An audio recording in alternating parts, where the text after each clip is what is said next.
बच्चा घूम गया था मेरा, मैं माँ थी ना, बस बेहोश होने वाली थी सड़क, लेकिन मैंने उस टाइम बहुत हिम्मत से काम लिया क्योंकि जेबी भी नहीं थे मेरे साथ, तो सब कुछ मैंने अकेले ही करना था। बहुत ज्यादा मुश्किल होता है जब आपके पास हस्बैंड भी ना हो, तो आपको तो पता ही है कि टाइम तो मेरे पास होता नहीं, इसलिए हर टाइम जल्दी में रहती हूँ, हर चीज मैं अकेले मैनेज करती हूँ। उस टाइम मैं बहुत ज्यादा पैनिक हो गई थी, मुझे ऐसा लग रहा था कि पता नहीं दूसरा सांस भी मुझे आना कि नहीं आना, मेरा सांस मेरे हलक के अंदर ही फंस गया। तो पता ही है माशाल्लाह से 4 बच्चे हैं मेरे, तो उनको स्कूल ड्रॉप करना, फिर अपनी जॉब पे जाना, फिर उनको स्कूल से पिक करना, फिर घर आना, घर के काम करना, हर चीज मैनेज करना, फिर नेक्स्ट डे फिर से स्कूल जाना, सब कुछ मैंने अकेले ड्यूटी करनी होती है। ये फ्राइडे की बात है, मैं घर के सारे काम खत्म करके बच्चों को स्कूल से लेने के लिए पहुंची, फिर हम बस स्टॉप पे आ गए। बस स्टॉप पे उस टाइम काफी ज्यादा रश होता है, तो नॉर्मली मैं करती ऐसे हूँ कि अपने बच्चे सारे माशाल्लाह से गिन के मैं बस में पहले बिठाती हूँ, फिर बाद में खुद बस में बैठती हूँ, टिकट्स लेती हूँ।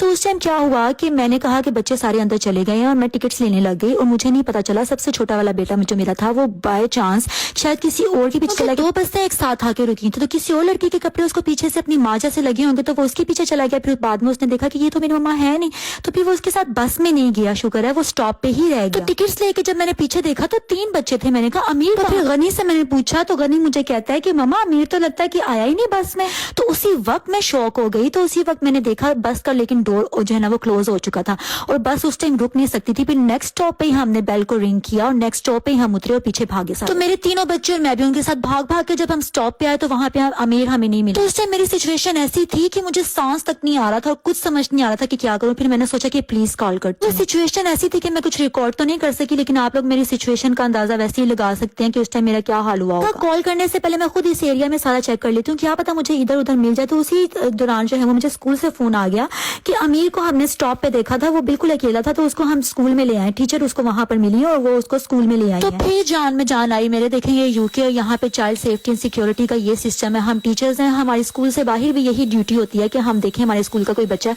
तो उसको सेफ एंड सिक्योर रखें। हाँ, लेकिन स्कूल वालों ने भी बच्चा मुझे ऐसे ही वापस नहीं करना था, उन्होंने पहले मुझसे सारी डिटेल पूछी कि आप हमें बताएं कि एक्चुअली हुआ क्या था कि 5 साल का बच्चा अकेला स्टॉप पे खड़ा हुआ हमें मिला। तो मैंने सारी सिचुएशन उनको डिटेल में बताई और मैंने बताया कि मैं टिकट्स लेने के बाद ही जब मैंने पीछे देखा था तो उसी टाइम मुझे पता चल गया था कि अमीर मेरे साथ नहीं है, लेकिन बस उस टाइम चल चुकी थी, हम नेक्स्ट स्टॉप पे ही उतरे और वहीं से वापस पीछे। तो स्कूल वालों ने फिर अपनी सेटिस्फेक्शन के बाद बच्चा मुझे वापस। तो इस सारे हादसे के बाद मैं आप सबसे यही कहूंगी कि बहुत ज्यादा मुश्किल होता है अकेले सब कुछ मैनेज करना। बस आप लोग दुआ करें कि हम दोनों मियां बीवी किस तरीके से मिल जाएं हमेशा एक साथ। मुझे लगता है कि अब ये भी बहुत ज्यादा जरूरी हो गया कि मैं ड्राइविंग सीख लूं, क्योंकि जेबी ने भी मुझे कहा कि ड्राइविंग सीखो, गाड़ी में तुम्हें लेके देता हूँ और बच्चों को अपनी निगरानी में अच्छे तरीके से घर में वापस लाया। अब मुझे 6 साल हो गए यहाँ पे आए हुए, लेकिन जब से आई हूँ इतनी ज्यादा बिजी हूँ ना कि टाइम ही नहीं मिला कि मैं ड्राइविंग लाइसेंस ले सकूं। तो प्रोविजनल ड्राइविंग लाइसेंस मैंने छुट्टियों में ही बनवा लिया था इस दफा तो, लेकिन अभी मुझे आगे कुछ समझ नहीं आ रहा कि मैं पहले थ्योरी टेस्ट क्लियर करूँ या फिर लाइसेंस ले लूँ साथ साथ थ्योरी। वो पलवाशा जी कहती है ना कि मुक्क जाना हमने काम कर करके, तो मुझे आज उनकी ये जी आप लोगों के लिए बहुत ज्यादा प्यार। ओके जी, अल्लाह हाफिज।